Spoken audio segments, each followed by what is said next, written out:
IMO crisis as security experts, politicians, activists, residents blame Governor Uzodinma over killings.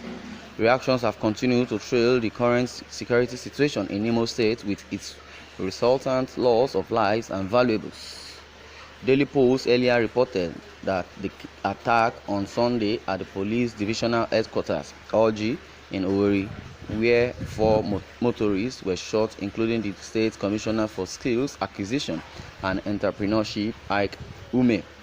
The report also added that at the late hours of Monday, not less than 6 policemen were shot dead at the Okigwe South Zonal Political Command, Oriagu, in Heime Mbano local government of Imo State, and the command raised out at gunpoint. Experts, activists, politicians, and other residents of Owerri, the state capital, who spoke to our correspondent, described the situation as most worrisome.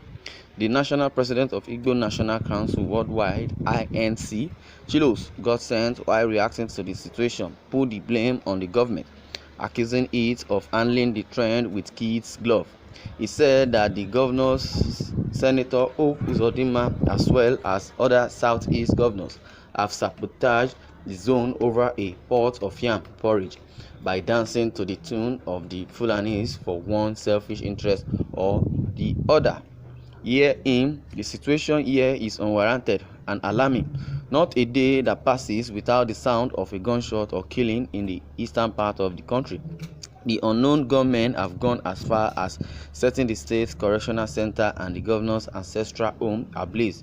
All this happened within a space of 2 to 3 weeks. If the bandits could attack the governor's ancestral house successfully, how much more the unarmed civilians on the street? Something serious needs to be done, and done quickly, to prevent more loss of lives. In his reaction, the Director General of Imo State PDP New Media, Collins Opuruzo, attributed the uproar to the rising youth unemployment in the state.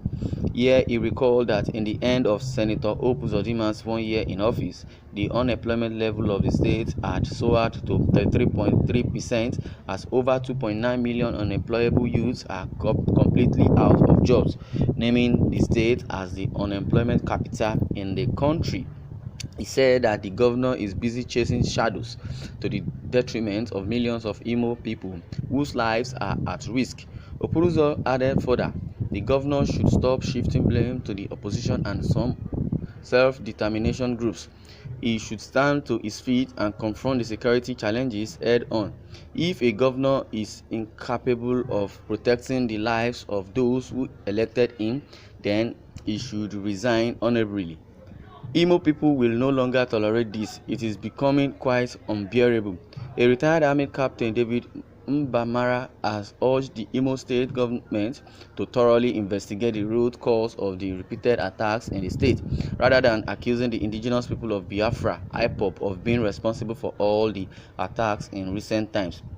The Imo-born social activist, who turned out to be the founder of Fair Heavens Security Nigeria Limited, further said that the governments, both at the state and federal levels, have failed to address the issues of youth unemployment, which, according to him, should be the greatest check against insecurity.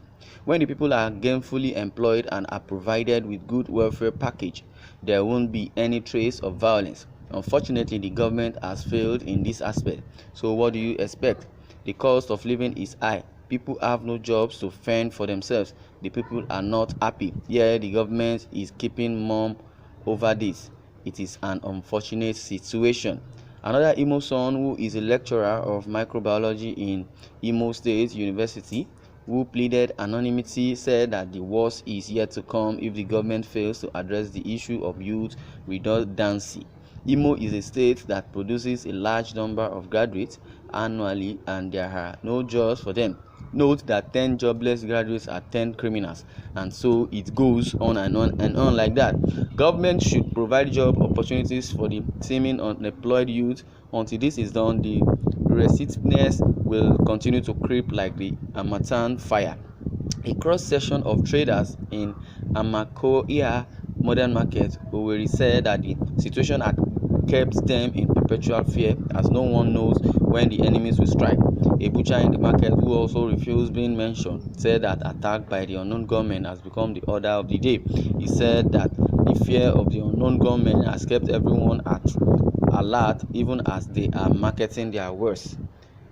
If I begin to tell you now how many armed robbery and kidnapping incidents that have taken place just in Amakoi in a space of 1 week, you will marvel.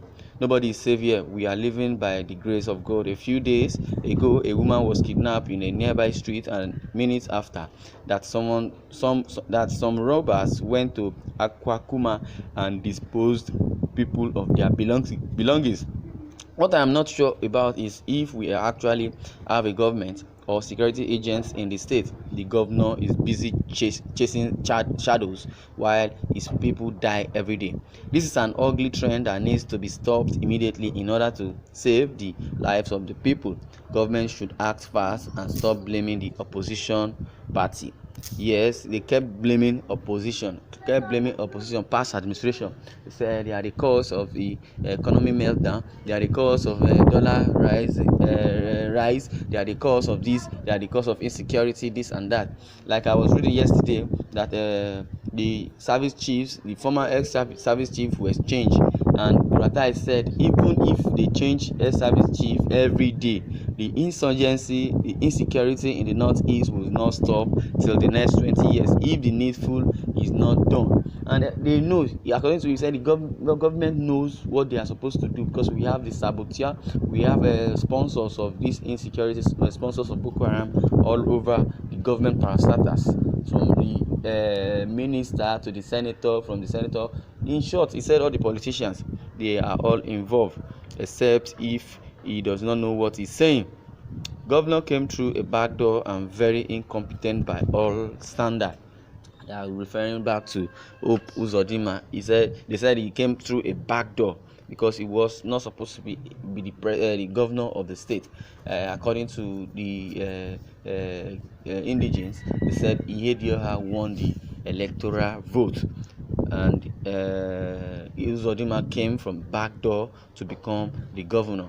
Well, from the reaction of another person says, no, the government should do anything about youth unemployment. Let them continue rigmaroling. This soup they are cooking, they will soon start eating it. Let them continue packing money for their children and grandchildren, and people are dying of hunger, and you expect a hungry man to keep calm. I pity our leaders, such selfish and inhuman leaders. God will continue to expose and punish you one by one. This is not peculiar to Imo State. So many people are agitating and asking for either referendum or change in power or a restructuring. You understand? I used to say even God's commandments is no more than 10 commandments, but the Constitution of Nigeria, the commandment of Nigeria, is an encyclopedia. You can puzzle it. Thanks for listening, and God bless.